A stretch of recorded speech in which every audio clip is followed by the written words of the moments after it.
Hello, we are continuing looking at Solomon's Song of Songs. We are in chapter 5. We're looking at verses 9 through 16. Today is what? September 1st of 2021. So let us begin by reading through this section. Chapter 5, verse 1. This is being spoken of by the virgins of Jerusalem. We'll talk about that in a moment. What is your lover more than any lover, O most beautiful among women? What is your lover more than any lover, that you so adjure us? We'll come back to why they say that. And then the Shulamite woman says, my lover is dazzling and reddish, bannered more than a myriad. His head is imported gold, pure gold. His locks are palm flowers, black as the raven. His eyes are like doves beside streams of water, washing in the milk, sitting beside a full pool. His cheeks are like a terrace of spice, raised beds of herbal spices. His lips are lilies, dripping with flowing myrrh. His arms are cylinders of gold inlaid with tarshish. His stomach is a plaque of ivory covered with sapphires. His legs are pillars of alabaster founded upon bases of pure gold. His appearance is like the Lebanon, chosen like the cedars. His palate is oh so sweet, and all of him is exquisitely delightful. This is my lover, and this is my friend, O daughters of Jerusalem. So the previous section here in chapter 5 had the woman in a dream see that her lover was trying to get in from the rain. He wasn't able to get in. She doesn't open the door for him until too late, and he leaves. So then she searches for him in the night. She's beaten by the guards, who think that she's out there probably as an adulterer or prostitute. And then she meets up with the daughters of Jerusalem because she was unable to find him, and she adjures them. She tells them, she wishes them to go forth and find her lover for her. So this is where they respond to this adjuration, that they should go find the lover. And then they go and find him after this section, where they go out, according to her adjuration, after this section. So they ask the obvious question here in 5, why, O most beautiful among women, is your lover so good? I mean, you could have anybody, right? You're the most beautiful among women. So why is Solomon greater than any other possible man? Why is Jesus greater than anyone? Depending on how you want to look at the two levels of the song. Okay? It's a good question. So then the Shulamite woman goes into a detailed list, a description of Solomon, very similar to what Solomon does in chapter 4 when he describes her. And in fact, if you compared those two, chapter 4 to here in chapter 5, you would find that many of the same ideas are reflected, that the two have many similar characteristics. There's a list at the end of my commentary of all these different and similar characteristics that the two share, to show that when Solomon calls her friend, his equal that he raised her to, she really is his equal, right? Because here she describes him, and he's the same as she is. And this is what Christ does to us when he raises us up. He makes us Christians, little Christs, so that we have the traits, the loving and serving others that Christ has. So here, let me quickly go through a list here. So Solomon's hair is black. Her tan skin was black. His eyes are like doves. Her eyes are doves. And he calls her my dove. So flowing water is a metaphor in him in 5:12. Tells her that she is a well of living waters. The doves represent his eyes are washing. The sheep that represent her teeth come up from the washing, kind of wet and shiny. And she washed her feet. Milk is a metaphor for him and for her. Spice is a metaphor for Solomon and her. His lips are lilies, which characterize her or are associated with her features. Solomon browses among the lilies, and that's where he finds her, the sweetest, right? His lips are dripping with myrrh. Her hands drip with myrrh. So his stomach is of ivory, and her neck is like an ivory tower. His appearance is like Lebanon, and Lebanon is associated with her. And then there's a few more. So when the two are brought together, these two lists, you see that Solomon is like unto the woman he marries, that they are equal, that they are well matched, that they are good together. So let's go to what she says. She starts by saying, my lover is dazzling and reddish, bannered more than a myriad. So, if we're dealing with Christ and we say dazzling, there are many images of Christ as dazzling when he's in his glory. Whether it's in the Old Testament where a man comes dazzling in Daniel, or in Ezekiel, or in the New Testament on the Mount of Transfiguration when Christ dazzles, or in Revelation where he is dazzling, where he's glowing. Often the image of dazzling here is the image of really hot metal in a forge when it's melted and it's that bright white light, because that, to the people of the time, was probably the brightest white light they knew. So that's the description here. My lover, it just overwhelms when you see him. He is so beautiful, it is hard to even look at him. He is so wonderful and beautiful. A description of the king, and a true description of the one who will be the light to the world in the future. Okay, it is the light to the world now in a different sense. And reddish. Reddish is a descriptor which was used for David, Solomon's father. He was reddish and handsome. It implies that they are healthy. When Esau comes out of the womb, he is a red baby. That's why they call him Red or Edom.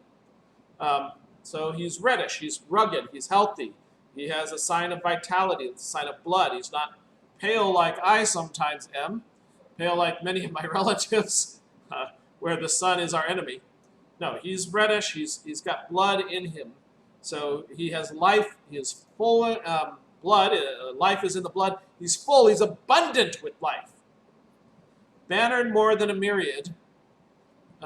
So his appearance is like a flag over the army. Only his flag is more than a whole army of flags. It's so great. His appearance is so wonderful, so attractive, can be seen at such a distance, recognized immediately because he is so beautiful. Okay, so the first thing these women are supposed to search for is this beautiful, dazzling man who's full of life. All right, his head is imported gold, pure gold. That may be talking about the crown upon his head, that he wears a golden crown. David took a golden crown from his enemies, probably passed it on to his son Solomon. Here in this section, there are 3 different words for gold, 2 different words used here. That's why it says imported gold, pure gold, because these are 2 different Hebrew words for gold. Gold, of course, is a precious metal.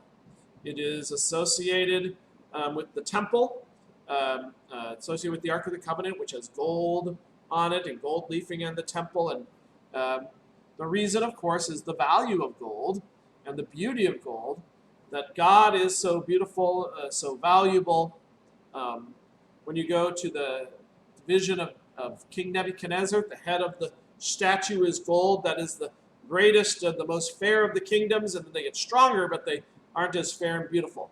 So here, his head is gold like that statue. It is the most beautiful. His locks are palm flowers, black as the raven.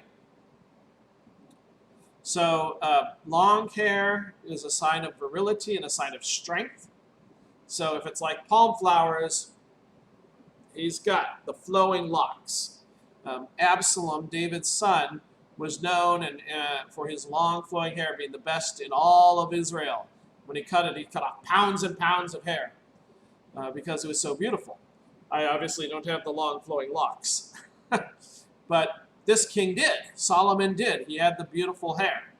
And it's black as the raven, which is a sign of health because it's not going gray.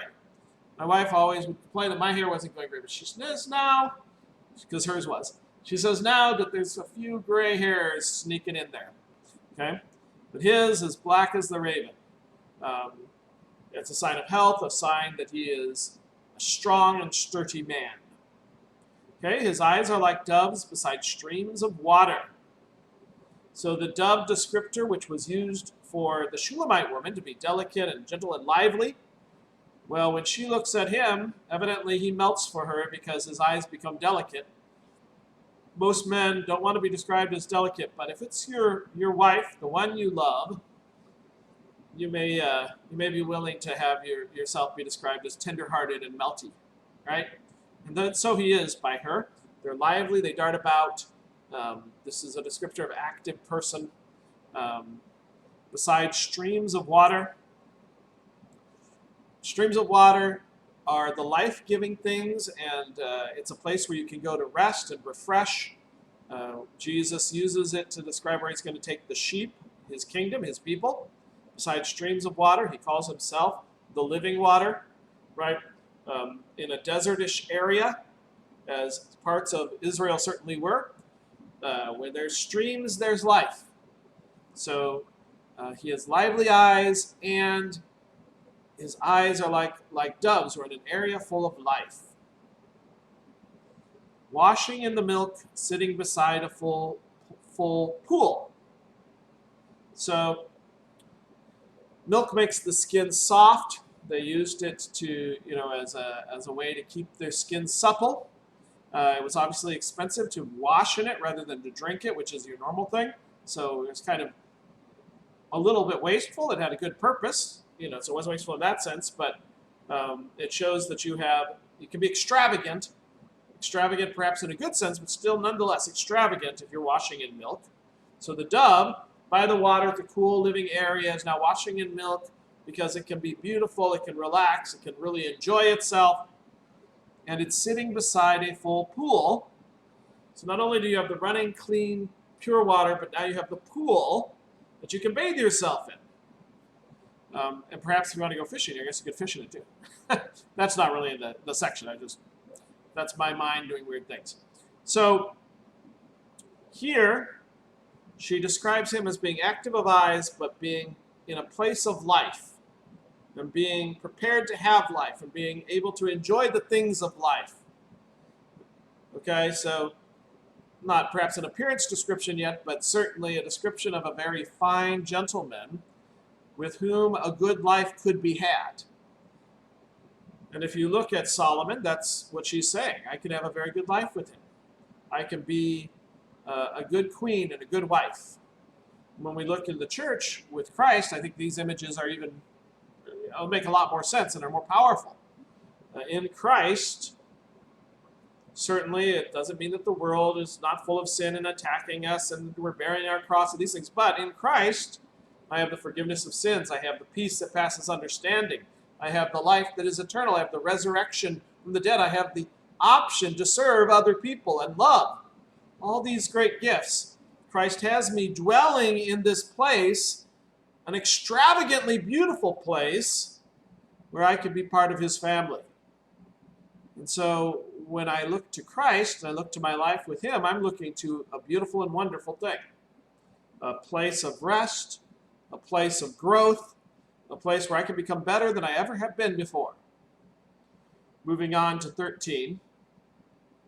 His cheeks are like a terrace of spice, raised beds of herbal spices.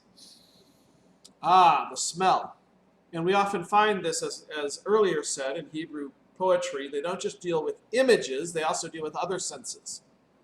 So spices have that great taste, and they have the great smell. Taste and smell are highly associated anyway. So when she gets near him, to kiss him, to hug him, to be near him, she smells the smell of man, and it is an invigorating smell. It is a smell which fills her with good, with a good feeling, but also with strength. Okay, so a terrace of spice would be a whole garden of spice, the whole garden, raised beds of herbal spices. So spices that are good for you and as I say, wonderful scents. His lips are lilies dripping with flowing myrrh. So his lips are like flowers, soft flower petals. I don't know if you've ever put a flower petal on your lips, but they're very soft, very smooth, very gentle. And flowing with myrrh, again, like her hands, myrrh is we can use it in the temple. It's used in the temple, certainly. But here it is also used for a passionate type smell and a passionate oil. That the two have come together in love, because it's like myrrh. And when I kiss him, when I touch his lips, that to me excites me. It fills me with joy at what is occurring. His arms are cylinders of gold inlaid with tarshish. So this could either be that he's got bands around his arms, torques or similar bracelets around his arms. It could also be because, his arms are like metal. Now, gold isn't normally the description of a strong metal, but it is a precious and beautiful metal. And certainly I think when you think of the man, he's got good, strong muscles. Well, that's an attractive thing. That's a good sign in a man. And they're inlaid with tarshish, so they're extra beautiful. They are decorated. Okay, they're not just plain. They attract the eye. I want to look at his arms because they're fantastic. And when we think of Christ and his arms, he folds us in his arms. His arms are strong. They protect us from the world. When we are safe in his sanctuary, we are safe from everything. And frankly, we are at all times safe in his arms. So, finally, I would say a wife and a husband, one of the great joys is being in each other's arms. And the arms of the husband, Lord willing, give you a feeling of, as a woman, of security. The arms of a wife, Lord willing, give the man the feeling of comfort, right? His stomach is a plaque of ivory covered with sapphires. So he's not a bulging bag of ivory, he's a plaque of ivory. In other words, not fat. Ivory, precious white, so it's not in the sun a lot, so he's been covered. But the emphasis here is on the fact that it is smooth and perfect, right? Covered with sapphires is an interesting phrase here, right? They say maybe lapis lazuli. Anyway, blue. The addition of blue. The color is both a color of comfort. It's also sometimes, a color when you have very pale skin, you see blue coming through. That's just the way the blood comes through the skin. It looks blue rather than looking red. So again, he's full of blood. Also shows how precious he is. The sapphires are also associated with the breastplate that the high priest wore. So they're associated with God. More so, they're associated in the visions in places like Revelation with the lapis lazuli sea that is the sapphire sea that's before God's throne. Also shows up in Ezekiel, other places, Daniel, that there is this beautiful water, smooth, not with storms, but smooth, a place where you can go and be cleaned by God, but not be in a tempest. And it is described as being before the throne of God, kind of this bathing, cleaning area. From a church perspective, we think of baptism and this wonderful water that washes us clean and brings us into the presence of God. So she describes his stomach that way, as kind of the beautiful place. And I'm in his presence now. Okay? His legs are pillars. I always want my legs to be described as pillars. Big, strong, of alabaster. Again, white. He doesn't have to go out in the sun much because he's a ruler. Or when he is out in the sun, he's covered. Founded upon bases of pure gold. So his feet, like his head, are preciously beautiful. And he goes from gold at the top to gold at the bottom. I don't know if he has gold sandals or she's just using it as a description of how valuable every part of him is. From crown to shoe. Gold studded would be quite a shoe, right? So his legs are pillars of aspen founded upon bases of pure gold. Now note, she skips any reference to the area that we don't talk about because she's a classy lady. And that's not what the Song of Songs is, Solomon's Song of Songs is focused on. It is focused on love. It does have climactic love and it has the wedding night. So it recognizes that the two are one flesh, both spiritually and physically, and there are activities which do involve uniting the two, but it doesn't do it in a prurient way. It doesn't do it in a way that dwells upon this to cause such thoughts inappropriately, because we don't allow the passions to come when it's not appropriate. And so here she describes him, and she describes him naked because that's how she knows him as a wife. She knows him closer and better than anyone. No longer is he clothed like Adam and Eve clothed themselves in embarrassment when they sinned. But she just knows him as well as a wife knows a husband, because that's what they are, wife and husband. Okay? But it's not meant to inspire in others evil or false types of thoughts. Now it says his appearance is like the Lebanon, that is the place that we saw earlier of growing things, paradise. It's a descriptor of paradise to be. So his appearance is paradise to her, where she can grow, chosen like the cedars. Again, this reminds us of his palace and of the temple, the place where they went to be together and as a married couple when first married, the place where he comes when he comes back from his trips to be with her. Finally, his palate is so sweet, and all of him is exquisitely delightful. This is my lover, and this is my friend, O daughters of Jerusalem. Like he described her as all is perfect, she describes him as all is delightful. His palate, what he eats, what he brings in, his sense of what is good and what is exceptional. It is delight to her. It fills her with joy. She joys in his ability to discern and to have proper discernment.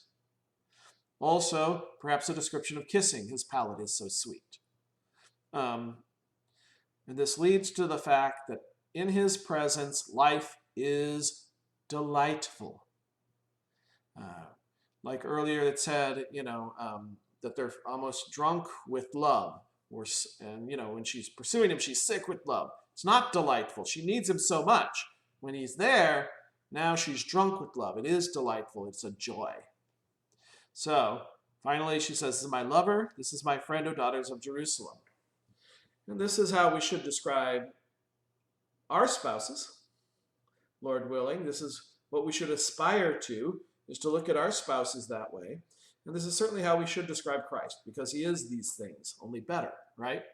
And in his presence, it is delightful. We have perfection. It should be the same with our spouses on earth. We should delight in their presence and joy in the things that they joy in. We're going to close for now there. Next time, the hunt begins, right?